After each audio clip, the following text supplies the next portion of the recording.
Did you know that the Odyssey and the Ramayana have a bunch of parallels with each other? And it's not only that both stories were composed thousands of years ago in poetry form, or that both follow the hero's journey. Side note, I will be spoiling the Odyssey story, but I won't be spoiling anything specific to Christopher Nolan's The Odyssey movie. In the Odyssey, Odysseus' wife Penelope ends up holding an archery contest to pick from a potential set of suitors who she is going to marry. But before they begin the archery, they actually have to string a bow. Then, in the Ramayana, the king of Mithila ends up holding an archery contest to see from a potential set of suitors who his daughter Sita will end up marrying. But before they do that, they first have to string a bow. And of course, Rama does this, succeeds, and ends up marrying Sita. There's even some interpretations where he's so strong he ends up breaking the bow when he's trying to string it. That's easily one of the biggest parallels between both stories, but there's a lot of other ones. Take the Trojan War, for instance,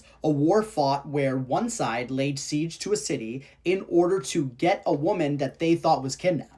And in the Ramayana, Rama and his army lay siege to Lanka in order to get Sita back, Rama's wife who was kidnapped. There's a whole thing in the Odyssey about treating your guests with hospitality and respect, with the idea that some of your guests might be gods in disguise. And in the Ramayana, Sita does this when Ravana comes disguised as a guest, and Sita lets him in. And in some interpretations, Sita even thinks that Ravana might be a god in human form. But of course, it's Ravana, the villain of the story, who uses this hospitality law to commit the crime of kidnapping Sita. Very similar to the Trojan horse. Another parallel is in the Odyssey, Odysseus ends up shooting what he thinks is a deer, but it's actually a person in disguise. Rama, when Sita is getting kidnapped, is actually following a golden deer, and when he shoots it, it ends up being a human in disguise working with Ravana. And then there's the whole thing of Odysseus and Rama both being away from home for more than a decade and coming back home to grand homecomings. Well, somewhat grand.